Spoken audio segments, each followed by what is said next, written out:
Welcome back to Daily Insight. Now, Mayan, we are talking about cybersecurity today. And the topic today is protecting critical business data in a digitally transforming world. Yes. With that, we have the principal technical consultant in the ASEAN region of Forcepoint. Let's all welcome Brandon Tan. Hi, Brandon. Hello, good morning. Good morning. Welcome Thank to you for Daily joining Insight. us. Hello, hi, good morning, Mayan. Good morning, Randy. Good morning. So, when we start our interview today, first of all, we want to know what is cybersecurity?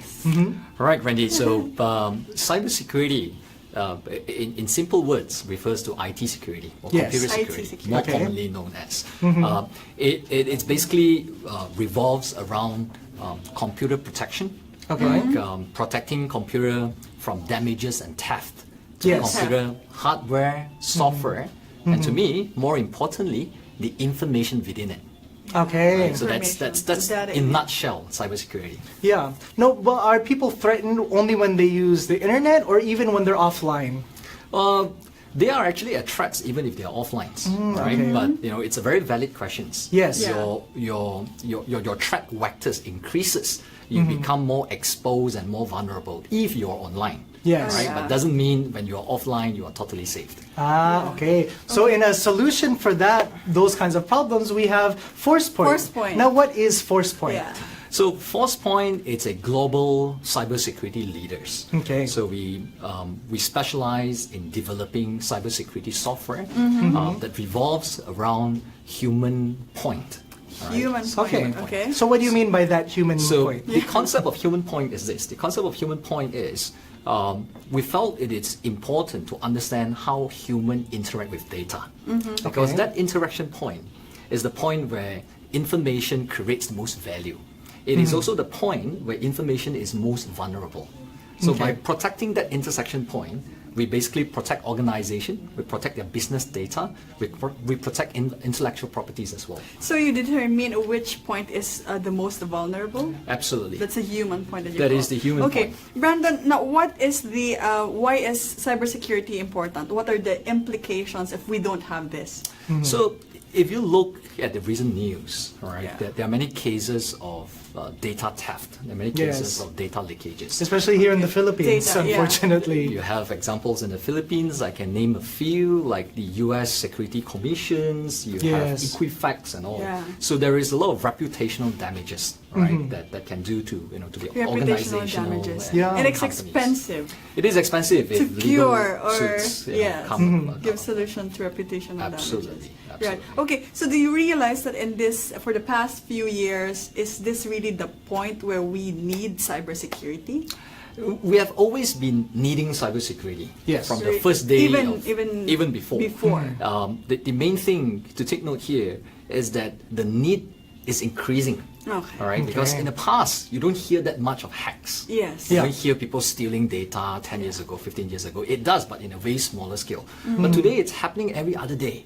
All right, and that makes company feels vulnerable. That makes organization feel unsafe. All right, and there must be things and ways of how we can do to basically protect them. Yeah. So are you saying as long as businesses use computer, there's information and data in it, they need cybersecurity? They absolutely do. All right, they absolutely do. What about if I'm not a business owner, just a regular person? Yes. Do I still need cybersecurity? Yes, right. If you're just a normal person, the first thing that you start thinking is, do I put personal data, all right, on the computer? I do. We do. I do. Facebook, Instagram, well, I do a lot of everything. online shopping. Precisely. Yes, so I put in my credit card, my bank accounts. Precisely. And today you have things like Dropbox. You have things like Google Drives. Yes. And you start putting information on top of all these cloud. And the best part is you don't own them. You don't control this data once you have given it up the cloud. That's true. All right. And as much as personal users are concerned, organizations are more concerned. Because they're very concerned with millennial worker, whether they know how to draw the line, yes. right? Whether they know how to draw the line between what data can be uploaded. Mostly on the not. cloud, They don't. and what data should not be uploaded on the cloud. Okay. Yeah. So in Forcepoint, that's what you do. Precisely. You cater to companies, and aside from companies, you also give solutions to individuals? Or you focus on correct. corporate accounts? We focus on corporate, but Okay. directly it is actually protecting individual users within the corporate. Yes, That's right. especially if you're using banks and things like that. Yes. I don't want my information out there in the open, out on the web. Yeah. Okay, Precisely. so we're gonna continue our interview and we're gonna learn more about how Forcepoint and cybersecurity benefits our aspiring entrepreneurs Yes. and our small business owners. So stay tuned. All right, hello everyone. Welcome back to Daily Insight. We are talking about cybersecurity, Randy, and again we still have Brandon Tan here, technical consultant of Forcepoint. Yes. Okay, so the first question for this segment, Brandon, is that what is cybersecurity then and now? So the cybersecurity then and now has changed quite a lot. Okay. Right? But primarily, the changes are actually due to the change of the users themselves.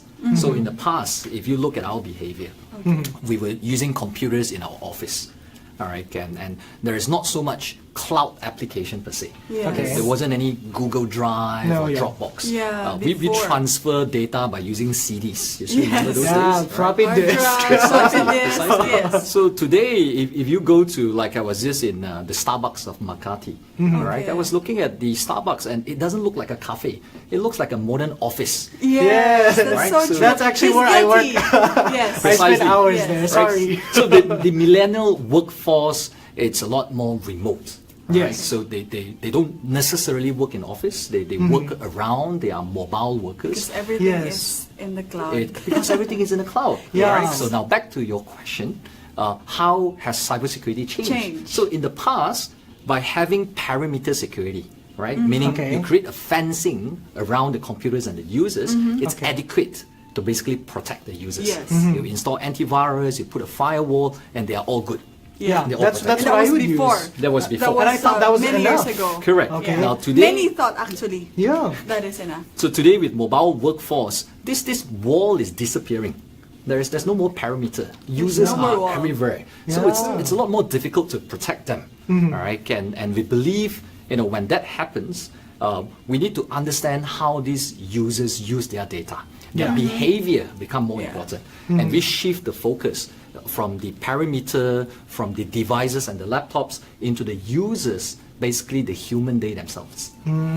Okay. Brandon, how about in statistics? Did the users also increase? Because you basically described the scale of use as compared to before and now, like how they use data now.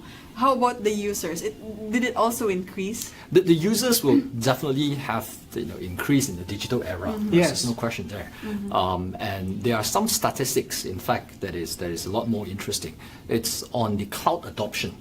All right. Yes. So there was a statistics that says, by 2018, 50% of IT spending budget of the enterprises will basically go into cloud adoption. 50% And of that's the a budget. huge lot. budget. Yeah. That's Yes. a lot. And that basically gives you an idea how much information is going to move to the cloud, how users is going to consume data and use computing from Yes. the cloud So itself. that is 2018, Yes. right? That's next year. Yes. So now that time is evolving, we can see that there are a lot more cyber attacks. Yes. So what are some examples of these cyber attacks nowadays? Very good question. So now there are many forms of cyber attacks, all right. But what is really important is what the cyber attackers are going after. All right. So Okay. we tend to believe that cyber attackers, they will use different form of attacks to basically gain data, to basically gain access to information, to Yes. basically gain access to intellectual properties. That's Right. what I know. Yeah. So some of the examples, of course, they can spread malwares. And the Yes. malwares can start extracting, a Word document, Excel document from your machine. Yeah. They encrypt or they zip themselves and they Yeah. just upload it to the internet without you knowing. Yeah. All right, and then that's some of the risks. And now there is also a lot of cases where it's caused by insider threat. What Inside happened threats. if it's an employee working in an organization? Then they're not happy with the organization. They did not get their good appraisal. They didn't get a good pay rise, and they felt sour and bitter, and they want to sabotage company. Yes. Right? And then you have Insider threats. insider threats with intentional users which extract data with malicious intent. Yeah. So that is also a form of cybersecurity attacks. What about for using an unsecured Wi-Fi? Because I'm on Starbucks a lot and I'm using their Wi-Fi. Maybe I should mention Starbucks. I already said it. But that's what happens when you're using these community spaces. Of course, when you're working, you got to use Wi-Fi that's available in these coffee shops. What attacks am I susceptible to by using that unsecured threats. Wi-Fi? So the attacks that you are susceptible to doesn't really change that much on the part of network connectivity that you use. But primarily, whether you are connected to the network or not connected to the network matters. All right? And in this case, if you're connected to an unsecured network that is not within your organization control, your risk increases. All right, and that's the general rule of thumb. So the risk increases. So I purposely tell myself, hey, don't check your bank accounts, don't do any shopping. I literally have to because I always check it all the time just to keep track of my spending, whether or not there's any identity theft. But I have to tell myself, don't use it in public, or someone's gonna steal my info. Now we know that the risk is really more if you use them. Okay? Yes. So now you know. Yes. So we know how important it is for individual users, for these large companies. What about for small business owners? A lot of our viewers, they are just starting off and they have small businesses. Startups. How can cybersecurity be beneficial to them in their businesses? For one, it's definitely beneficial to them, and for second, I think it's always mandatory. All right, Yes. I mean they need to protect their own customer information, Yes. especially if you're a startup. All right, you will be working very hard to gain the trust of your customers, the trust of your suppliers, the trust of your contractors. Yes. Imagine if your contracts and your business informations like invoices, tender submissions got leaked out. So that can also be stolen or put out there on the web. Absolutely. Okay. Right? And in this case, what they need to think about is as soon as they adopt certain cloud technology, what are they doing to protect this information in ensuring it doesn't get stolen or it Yes. doesn't get accidentally leaked out by their own users. Brandon, since you mentioned mandatory earlier, is there an organization that actually checks if these businesses or companies have availed or have cybersecurity? So Is it being imposed now? I am glad you asked. I believe in Philippines, you actually have a Privacy Data Protection Act. Oh, we do. Yes. That Yes. just got that just got legalized, and Oh, in it just fact, got legalized? Yes. Yes. Very recently. very recently we Okay. started enforcing it. All right, I think it's actually this year. It's on the Okay. year Yes. 2017. So this is the act that will impose Correct. There will Cybersecurity. be fines imposed to Oh. business owners if all they right, don't. if have. they leak out information of yes. customers. So that's something we Okay. should really stress out Yeah. to our viewers with this Privacy Act. They need to make sure that they are protecting their Oh. customers' database, their information to comply. And we basically understand the importance of the fact that it's being mandatory. Yes. Meaning it's really needed now. It's like a basic need for companies to protect their information and data out there. Yes, okay. So we're going to continue with our interview. In the next part, we're going to talk about how Forcepoint is using cybersecurity to protect their clients. So stay tuned. Welcome back to Daily Insight. We have Brandon Tan, the spokesperson of Forcepoint here in the ASEAN region. Now, Brandon, what are some of who actually are some of the customers that you have? Here in the Philippines. Yes, for Forcepoint. So we do have quite a number of customers in the Philippines, and without naming them, I'll perhaps talk about the industries of some of these Yes. customers. Okay, yes. So Where we are the have industries? so we have customers from the FSIs. We have the What is, customers sorry, What is FSI? FSI? or the financial. okay. Financial institutions, financial yeah. institution. So banks. The banks, the insurance companies. Okay. Right. We have transportation. Oh, Right? okay. nice. Without going into specific, because Yes. that would be really Yeah. easy. Yes. We can mention that, but we don't want to. on the spot. Yes. Appreciate. Yes, okay. All right, and then of course we have entertainment, hospitality, basically okay. cross vertical, Everything, huh? cross vertical Yeah. companies who holds confidential customer data. Right? Are all potential customers of Yes. Forcepoint. Yes. Well, now, is Forcepoint only here in the ASEAN region, or is it in other Yes. places as well? What's your presence? All right, no, but Forcepoint, has about 2,500 employees worldwide. Right? that's a lot. And Okay. we are actually owned by a U.S. defense contractor by the name of Raytheon. Yes. So we have 27 data centers worldwide, and we have customers from more than 150 countries. Wow. So Philippines is just one of the 150 countries. Yes. So with all of those countries all over the world, how does Forcepoint how are you protecting the interests of your clients with this cybersecurity? Very good question. So, what we try to do differently over here is to develop systems that are more human-centric. Yes. Right. So, as I mentioned earlier, we believe, to win the battle against, the bad guys in cybersecurity, the key is to basically understand how your users consume data, how your users use information system, and Yes. how their behavior changes as they work in the office, as they work out of the office. Only by knowing their behaviors and the trends and the Of the patterns, users. Yes. you can effectively protect them. And that is basically what Forcepoint Human-centric. What I'd like to point out is actually that we get to speak to a spokesperson of Forcepoint with Yes. other. I don't want to mention names, but other cybersecurity companies, you deal with someone, computer, an automated Right. message, Right. but we get to hear the actual responses from their own spokesperson.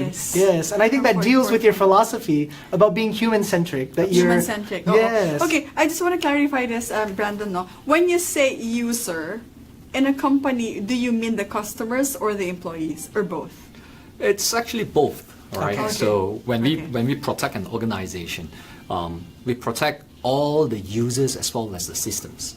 all right? Okay. And Okay. it's not specific to whether it's an IT user, the owner, or the customers. Right. It's basically everyone in the ecosystem.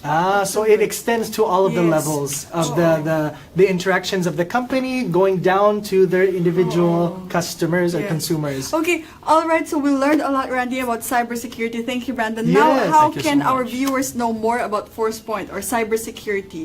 To know more about Forcepoint and cybersecurity, you can go to our website, www.forcepoint.com. Okay, so check the that's website. available for companies, individual people, and all different types of industries. Yes. Okay. So thank you so much. We also like to say thank you to our sponsors, to the Arena Weekend Market. Visit us every Saturday and Sunday for fitness and for fun. And thank you for the Real Clothing for Madras Today, Yes. So these are mornings filled with meaningful business talk. giving you useful advice on how to win at your career. I am Randy Bernardino. I am Mayan Manzano, and this is Daily Insight. Thank you so much, Thank Brandon. you. Thank you, Mayan. It was a pleasure. Thank you.